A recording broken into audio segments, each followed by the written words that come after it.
Just imagine this. In a criminal case, what is the most important thing to uncover clues and identify the culprit? It's the motive behind the crime. Why is that? Because the motive not only helps explain why the perpetrator committed the act, but it also serves as the key for the police to narrow down the right suspects, which then allows them to investigate and gather evidence in the right direction. But here's the problem. The motive isn't always obvious. Often, it hides behind emotions that seem completely ordinary, like physical desire. For example, asterisk. It may sound harmless, right? But once it's pushed beyond its limits, it can turn into a terrifying force, driving people to commit horrific acts, cruel, inhumane, and devoid of any morality. And that's when crimes become more frightening than ever, both in how they're carried out and in their sheer brutality. On the early morning of February 12, 2009, in Nanning City, Guangxi Province, China, a woman named Tan Xiaomai, who was 30 years old at the time, was feeling extremely anxious. The reason was that she couldn't get in touch with any of her three younger sisters. Tan Jimai, 24 years old, Tan Asan, 22 years old, and Tan Xiaoping, 20 years old. She tried calling them, but no one answered. Strangely, all three of their phones were turned off. The more time passed, the more anxious and uneasy Xiaomai became. Xiaomai was originally from Shenzhou County, Hubei Province. A few years earlier, hoping to change her life, she left her hometown and moved to Nanning on her own to build a future. Starting with a small clothing shop, she gradually built up her own success and eventually brought all three of her younger sisters to the city to live and work together with her. In particular, the second sister, Tan Jimai, regularly helped her older sister manage the shop. Business was going well, and more customers were coming in. The other two sisters, Asan and Xiaoping, were even preparing to open a second store nearby. Overall, the four sisters were very close. They lived in harmony, shared the same goals, and worked hard together for a better life. That's why all three younger sisters suddenly losing contact at the same time was anything but normal. After numerous failed calls, Xiaomai decided to go directly to Zhezhou apartment complex where her three sisters were living to find out what was going on. Among the three, Tan Jimai lived alone in a separate apartment for more privacy and comfort. The two younger sisters, Asan and Xiaoping, shared an apartment together, Unit 703, Building B. In the same complex, Xiaomai decided to check apartment 703 first. She rang the doorbell and stood waiting. Minutes passed, tens of them, but the apartment remained eerily silent. No sounds, not a single response. Sensing that something was seriously wrong, Xiaomai began knocking on the door softly at first, then harder. Strangely, the apartment remained completely silent. Not a single sound, no one answered, and that silence, it started to genuinely scare Tan Xiaomai, because never before had all three of her sisters disappeared at the same time like this. Overwhelmed with worry, Xiaomai ran down to the apartment complex management office, hoping to borrow an emergency key to open the door and check what was going on. But to her surprise, the building didn't have an emergency key at all. The building staff, however, remained calm and simply said, "You should call the police. And get a locksmith too." With no other choice, at exactly 7 a.m. that morning, Xiaomai went to the nearest police station to report what had happened. There, she explained that the last time she had seen her three younger sisters was on the afternoon of February 10th, 2009, 2 days before she filed the report. That day, all four sisters had dinner together with their parents in Xiangzhou County. After the meal, Xiaomai mentioned that she had an early flight to Guangzhou the next morning for work, so she left first. Her three younger sisters stayed behind a little longer at their parents' house. The three young women were still excitedly talking with their parents about their business. The first clothing shop had been doing so well that they were now preparing to open a second one. Hearing this, their father, Mr. Tan, was very happy. He said he wanted to see the new store with his own eyes. Upon hearing that, The youngest sister, Tan Xiaoping, promised, "Tomorrow morning, around 9 o'clock, I'll come pick you up, Dad. We'll go to the doctor first, then stop by the news store on the way." Around 7 p.m., the three younger sisters said goodbye to their parents and returned to Nanning City. The next morning, February 11th, Mr. Tan woke up and waited for his youngest daughter to come pick him up as promised. But she never showed. He kept calling nonstop. No answer from Xiaoping. He called the other two daughters Jimei and Asan, but no one picked up either. All their phones were turned off. At that moment, a bad feeling began to grow inside him. Without hesitation, he called his eldest daughter, Tan Xiaomai. Compared to their father's obvious worry, Xiaomai remained calm and tried to reassure him, saying, "Just wait and see, Dad. Let me check around first. If there's still no news by tomorrow, I'll come there myself to look." But she didn't go to the apartment complex right away. First, she stopped by the clothing store that the group was running to see if anything was unusual, and just as she feared, although it was past opening time, the store remained tightly shut. At that moment, a warning bell seemed to ring in her mind. Something's wrong. She hurried to the Jiajiu apartment complex where her sisters lived. When she reached the underground parking, she immediately noticed the 3 electric scooters belonging to her sisters were still there. Without waiting another second, she rushed straight to Jimai's apartment and rang the doorbell repeatedly. But no one opened. She then hurried over to apartment 703, where Asan and Xiaoping lived together. The same thing, no matter how many times she rang the bell or knocked on the door. There was no sign of anyone inside. All kinds of thoughts flooded. Xiaomai's mind: could her sisters have been poisoned by gas? Because of this, she immediately sought out the apartment manager to check, but no one had the key. That was when she decided to call the police. After taking her statement, the police sent a team of about 4 to 5 officers along with Xiaomai back to apartment 703 to investigate. Finally, the door was opened. But the moment they stepped inside, everyone was surprised. Contrary to Xiaomai's fears, there was no trace of gas and nothing seemed unusual about the air inside. No one was inside the apartment. Apartment 703 had 2 bedrooms and a living room. Everything was almost neat and clean. Only the computer desk area was a bit messy, about 300 yuan in cash, and a few cosmetics scattered around. The police rummaged through every drawer, finding many documents and bank cards. But there were no signs of tampering or theft. There were no signs of forced entry. Nothing was broken. No traces of a struggle. At first glance, everything seemed as if Asan and Xiaoping had just stepped out for a short while.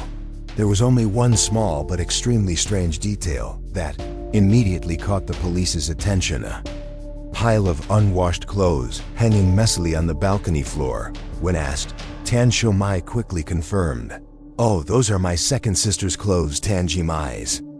She also explained that Jimai's apartment didn't have a washing machine, so every night she would go over to Asan and Xiaoping's place to do her laundry. This happened quite regularly. From that small detail, the police quickly formed their first hypothesis. It was possible that the disappearance occurred on the night of February 10th, right after all 4 sisters finished dinner at their parents' house and returned to Nanning.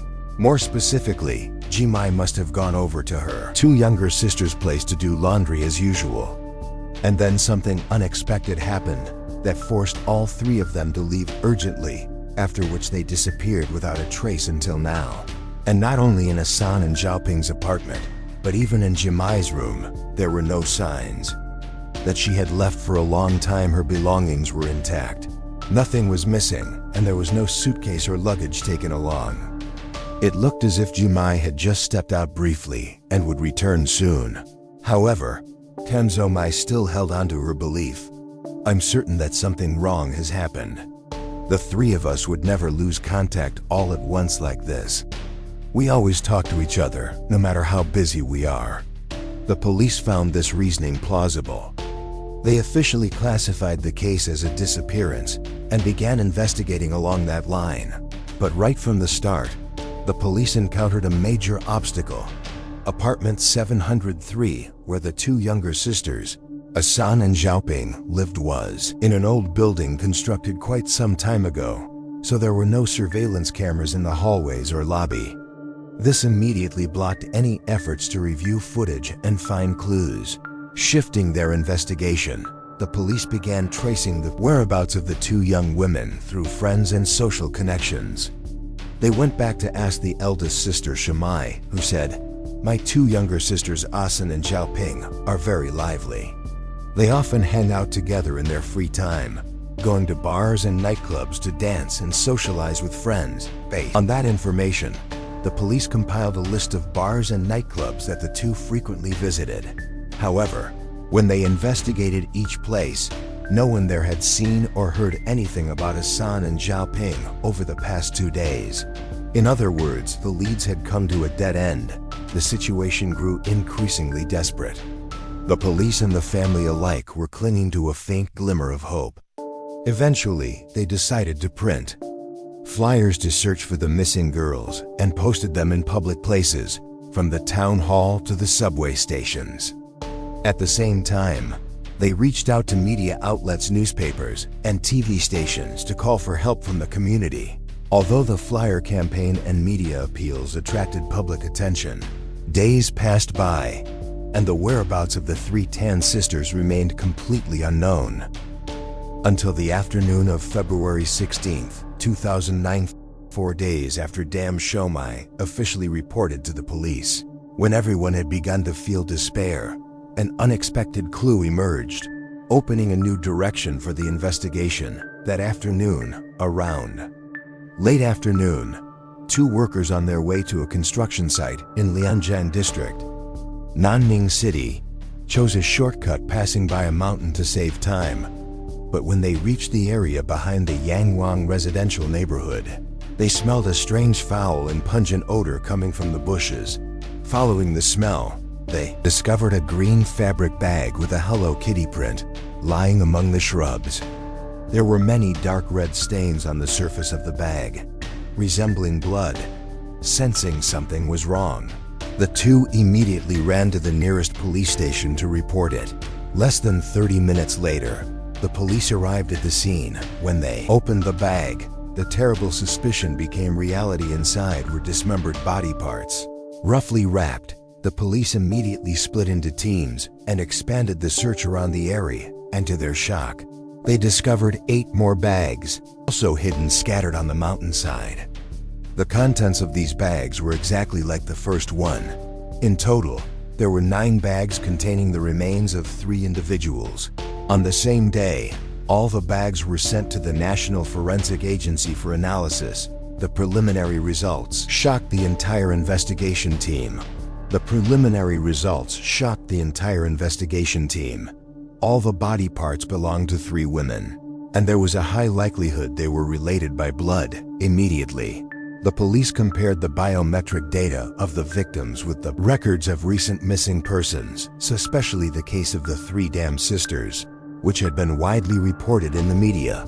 The results matched perfectly. The 3 victims were Tan Jimai, 24 years old, Tan Asan, 22 years old, and Tan Xiaoping, 20 years old. The big question arose: who could be cruel enough to do this? Not only taking the lives of all 3, but also dismembering them and hiding the remains in 9 bags, as if trying to conceal some forbidden object. At that time, Nanning was facing a wave of crimes targeting young women, which made an already unsettled public even more shocked and panicked. Sensing the seriousness of the case, the National Police on February 16th immediately established a special investigation team and began re-examining apartment 703, where 2 of the 3 victims had once lived. The reason? Initially, the case was considered a routine disappearance, so the apartment was not sealed off. Family members and relatives had entered multiple times to search, causing the scene to be seriously disturbed. Nevertheless, the forensic team decided to thoroughly search every corner. And to their surprise, they found an important detail. multiple traces of blood remaining on the sofa, in the bathroom, and even on a pair of sneakers. DNA analysis confirmed the blood belonged to the three Tan sisters. The police can be absolutely certain. Apartment 703 is the crime scene. From the intact scene with no signs of forced entry or struggle, the preliminary conclusion was drawn. The perpetrator was very familiar with the three victims and could enter and leave the home naturally, without force or coercion. He was not only audacious but also displayed signs of mental disturbance, because after committing the crime, he remained calm enough to dismember the bodies into 9 parts and then dispose of them. To track down the perpetrator, the police quickly focused on the detail of the 9 bags discovered on the remote mountainside. They believed that given the considerable size of these bags during the transport from the city center to the dumping site, at least some witnesses must have seen the murderer or noticed suspicious activity. However, when the police questioned the neighbors around Jia Shou apartment complex, where the three Kam sisters lived, everyone gave the same answer. During the days when the incident happened, no one heard any shouting or suspicious sounds. Even the building manager did not notice anything unusual. Noticing a dead end, the National Police decided to go back step by step, retracing the previous investigation path. Regarding the relationship surrounding the three victims, Tan Jimai, Tan Asan, Tan Xiaobing, according to the eldest sister Tang Xiaomai, and close friends of the 3 younger sisters, all 3 had bright, outgoing personalities and enjoyed meeting friends, chatting, and sometimes happily drinking together. In addition, because their clothing store business required many connections for promotion, the 3 sisters had a large number of friends and acquaintances. Given the unclear and complex situation, the National Police decided to form a large-scale investigation team. This team consisted of outstanding personnel from various departments, including the Detective Unit, the Special Task Force, and the Cyber Investigation Team. Additionally, the police expanded the investigation across the entire city and announced a reward of 100,000 yuan, equivalent to over $14,500 for anyone who could provide crucial evidence related to the perpetrator. Less than a week after the National Police team launched their investigation, they received hundreds of tip-off calls and questioned over 3,900 related individuals. Although no specific suspect had been identified, based on the data collected, the police ruled out motives related to debt disputes, grudges, or revenge over money. So what motive could have driven the perpetrator to commit such a brutal act? Returning to examine the 9 bags, the only evidence left by the perpetrator, the police discovered an unusual detail. While 8 of the bags were made from the same material, 1 bag stood out as it was made from a higher quality fabric, produced through a more complex process, noticeably more special than the other ordinary bags. The police followed the clue and tracked down the company that produced the special bag. It turned out that the bag was manufactured in August 2004 as part of a batch of about 2,000 pieces. Among them, as many as 1,000 bags had been sold to a vocational school in Nam Ninh City.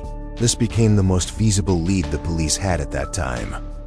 Upon further investigation, the police confirmed that, in that year, the school purchased 1,000 blanket bags and subsequently gave 800 of them as gifts to new students for the upcoming academic year. The police strongly suspected that the perpetrator was one of the new students who received one of these bags. The police closely tracked the list of 800 students enrolled from 2004 to 2007, examining their connections to the victims. According to the school records, all of them graduated on time in 2007. However, through graduation photos and personal information, the police discovered that 3 students from the list were living in the Jia Shou apartment complex, the location where the crime occurred. Among these 3, 1 person attracted special attention: Lan Tan Than, 24 years old. Notably, just 3 days after the 3 Kam sisters went missing, Lan Tan Than arrived at work very late, then took continuous leave for 3 days, and eventually decided to resign completely. Additionally, there was one crucial detail that made the police highly suspicious of Lan Tan Than. When reviewing information about the apartment where he lived, the police discovered that Lan Tan Than lived in apartment 709, directly opposite apartment 703, the scene of the crime. Further investigation into Lan Tan Than, who had just graduated 2 years ago but was able to own an apartment in the city center, piqued the police's curiosity. In fact, the apartment was purchased by Lan Tan Than's parents as a gift to provide their son with a place to live and opportunities to build his future in Nam Ninh, precisely because the apartment was located opposite that of the Cam sisters. The possibility that Lan Tan Than could observe and monitor them and potentially commit a crime drew increased attention from the police. On February 16th, when the National Police began their investigation, they also visited the homes of the Cam sisters' neighbors, including Lan Tan Than's apartment 709, since this apartment was located directly across from theirs. Committing a crime there would have been very easy.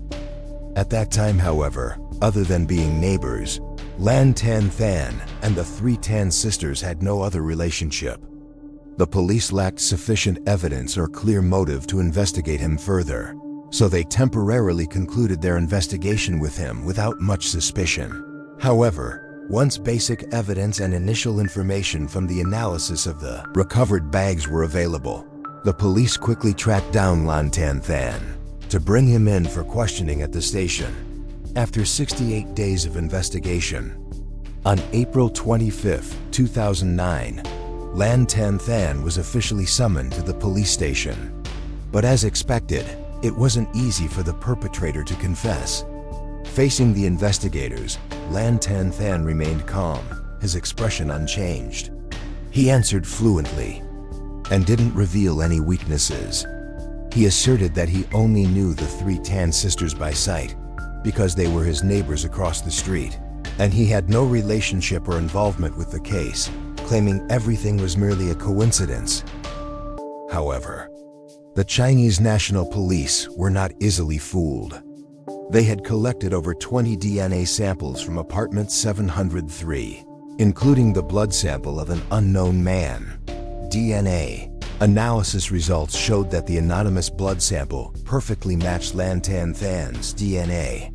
Furthermore, during the interrogation of Lan Tan Than, the police obtained a warrant to search apartment 709. There, investigators discovered numerous bloodstains in the bathroom, all belonging to the 3 Tan sisters. With a series of clear evidence, the police presented everything to Lan Tan Than, leaving him no room for denial and forcing him to confess to his crimes. Lan Tan Than, born in 1985, was the only child in a wealthy family from the Zhuang Autonomous Region, Guangxi Province. His father was a local civil servant, and his mother ran a small business. When he was young, Lan Tan Than contracted a strange, life-threatening illness that nearly killed him.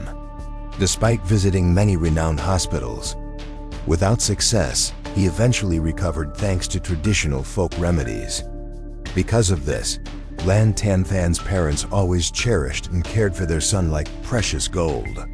However, when Lan Tan Than reached school age, his once very kind father suddenly became gruff and strict. This change terrified Lan Tan Than, leading to a deeply negative impact on his development.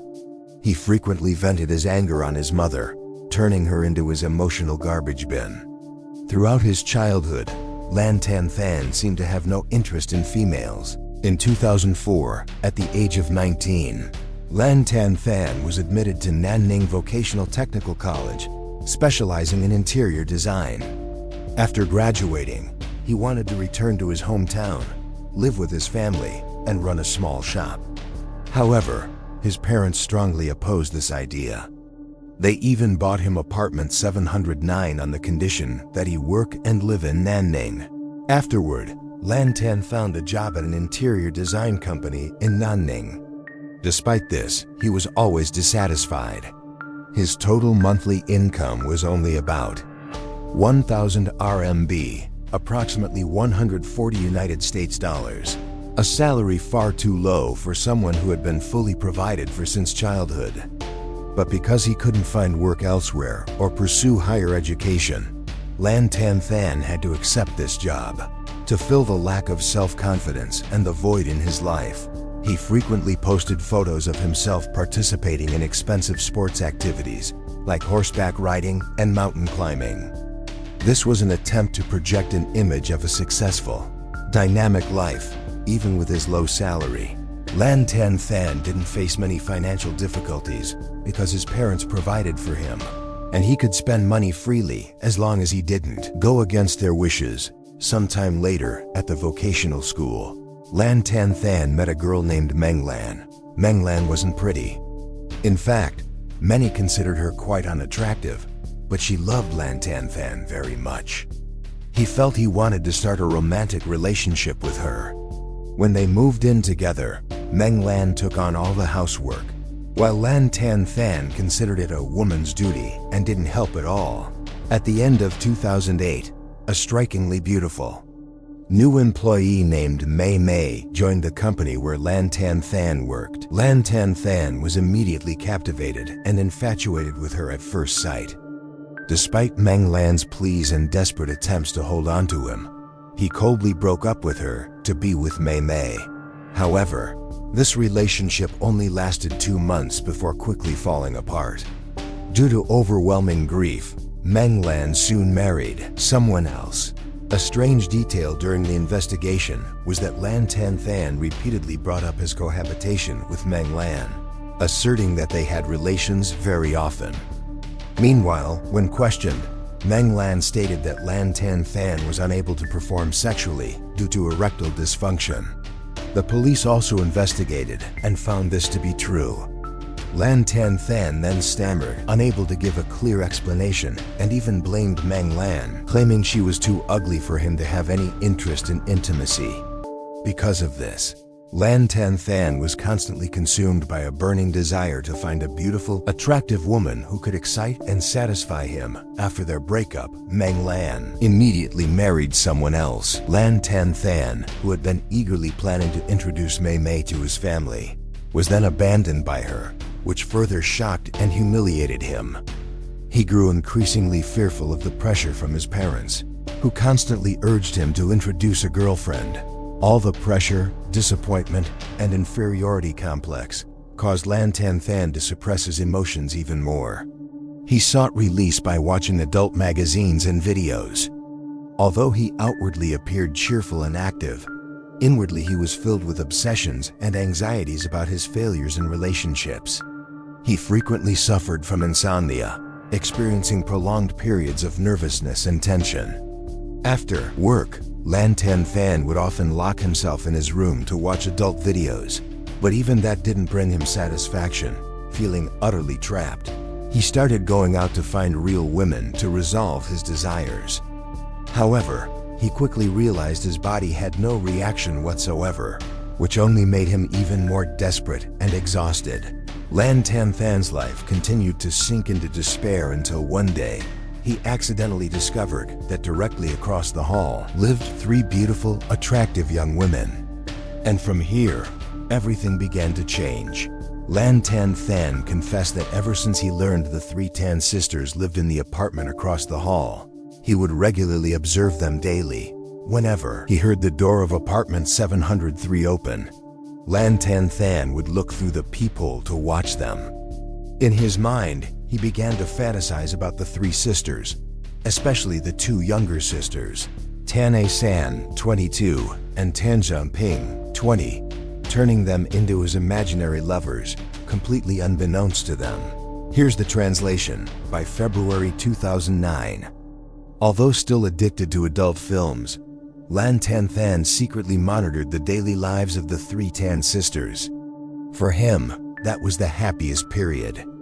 However, according to psychologists, the pressure from his family and his sexual dysfunction caused Lan Tan to fall into severe depression. His attempts to satisfy his desires by watching adult films with no physical reaction spurred him to seek stronger stimulation. He wanted to prove to himself that he could do what he had long been incapable of.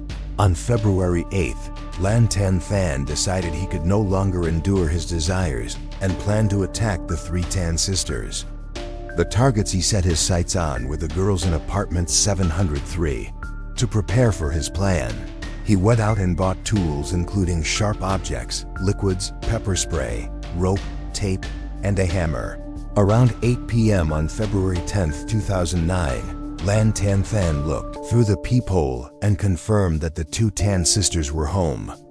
Once he was sure everything was ready, he took his weapons and left his apartment. Around 8:20 p.m., he went downstairs to the electrical box and flipped the circuit breaker for apartment 703, cutting off their power. Tan San stepped out to check the breaker, thinking she'd be quick, and didn't lock the front door. This was exactly when Lan Tan Than was waiting very close by. When the door to apartment 703 opened, Lan Tan Than quickly entered, seeing Tan Xiaoping sitting on the sofa. To avoid detection, he approached carefully, making no sound. Then Lan Tan Than used pepper spray and drew his prepared weapon, aiming it directly at her leg.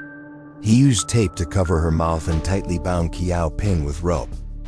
As soon as the circuit breaker was reset and the lights in the room came on, the police believe Lan Tan Than knew Tan San would soon return home. To prevent any loud noises from being heard, he turned up the speaker volume to maximum and waited. When Tan San entered, Lan Tan Than used his strength to subdue her in the same way he had with Xiaoping. Both sisters lay on the floor, with similar wounds, their limbs tightly bound and their mouths taped. Lan Tan Than approached them with the desperate gaze of a man trapped by his desires. Around 9 p.m. that same day, someone knocked on the door of apartment 703. It was Tan Jimai, the second sister, who had come to do laundry. Lan Tan Than, holding his weapon, hid in a corner, waiting for an opportunity. When Jimai went to the balcony and then came back inside, he closed the balcony door and quickly subdued her in the same manner as the other two sisters. During the commission of his crime, Lan Tan Than injured his finger, leaving behind bloodstains at the scene. Afterward, he dragged Tan Jimai into the bathroom and carried out his depraved act. Once he felt satisfied, Lan Tan Than realized that his crime could not be concealed for long. So he decided to take the lives of all three Tan sisters to eliminate any witnesses. After committing the crime, Lan Tan Than waited until late at night when there were no people around. He then moved the bodies of the three sisters from apartment 703 to his own apartment, 709. Following that, he returned to apartment 703 to painstakingly erase all traces of his crime. Lan Tan Than also deliberately took the handbags and shoes of Tan San and Tan Xiaoping to stage the scene, creating the impression that they had gone out to mislead the investigation. However, he forgot that Tan Jimai had left clothes on the balcony to be washed, revealing a crucial oversight. The next day, Lan Tan Than was late for work because he had to deal with the aftermath of his crime. Realizing that being late wasn't enough to finish the job, he requested 3 days of leave and began preparing his tools, a saw and a large bag, 3 days after the crime. In the early hours of the morning, Lan Tan Than put the three Tan sisters into bags, drove his electric motorcycle to a desolate mountain in Lianjing district, about 10 kilometers from the apartment complex. He believed this was the perfect spot to hide the bodies, a place where no one would ever discover them. However, unfortunately for Lan Tan Than, just a few days later, a group of construction workers accidentally discovered the bodies of the three Tan sisters. On April 25, 2009, approximately 2 months after committing the crime, his crime became a shocking case known around the world. On June 23, 2009, Lan Tan Than was arrested by the police right in front of his mother. His trial was held at the Nanning Intermediate People's Court. Standing before the dock, Lan Tan Than maintained an emotionless expression. The prosecutor announced that Lan Tan Than had secretly stalked the victims for a long time, meticulously, planned the crime, and prepared the instruments for the act. Although the motive and the execution of the crime were difficult for the public to comprehend, there was sufficient evidence to prosecute Lan Tan Than with the maximum sentence. However, during the trial, Lan Tan Than's defense attorney argued that his client was emotionally and physically frail and might even suffer from mental health issues due to growing up in a repressive family environment. The lawyer also emphasized that Lan Tan Than committed the crime because he was negatively influenced by watching too many adult videos, leading to a distorted perception of gender and relationships. The lawyer requested the court to conduct a psychiatric evaluation of Lan Tan Than to clarify the defendant's mental health status. However, the prosecution rejected this request, asserting that Lan Tan Than was fully aware of and clearly remembered the entire criminal process. They based their argument on the diary the defendant wrote to his parents, which clearly showed his distorted views and long-standing dissatisfaction with women. Specifically, Lan Tan Than had never received treatment for mental illness, leading the court to deny the defense attorney's request for a psychiatric evaluation. The leaked diary contained an unsettling passage, deeply revealing Lan Tan Than's disturbed state of mind and warped views. "Mom and Dad, I'm working hard. I've changed a lot and I'm slowly learning to care more about others. But please don't ask me if I have a girlfriend yet. This world is full of traps. Women are no longer innocent. They don't even cherish their own bodies. Not to mention, the first time we meet, they ask if I have a house or a car. Mom and Dad, at least my woman must be capable and kind. Finding someone like that now is like finding stars in the sky." On July 3, 2009, the Nanning Intermediate People's Court sentenced Lan Tan Than to death for intentional homicide and ordered him to pay 41,484 RMB, approximately 6,000 USD, in compensation to the family of the three Tan sisters. On July 22, 2010, the death sentence was carried out, officially ending the 25-year life of this cruel and psychologically disturbed man. The case of the three Tan sisters became a painful wake-up call for Chinese society about the tragic consequences of unchecked and improperly educated deviant desires. This was not merely an individual crime, but also a profound lesson on the lack of core values in emotional and instinctual education. If not properly guided and nurtured, these emotions can transform into criminal behavior, causing severe harm to innocent people around them. The story once again emphasizes the importance of education within families and communities, where values like love, respect, and responsibility need to be continuously nurtured. When these values are firmly established, individuals can develop holistically and learn to control themselves, preventing heartbreaking tragedies like this case from occurring. Thank you for watching. If you found this story intriguing, unsettling, or thought-provoking, please don't forget to like, share, and comment below. We'd love to hear your thoughts. See you next time. Stay alert and stay safe.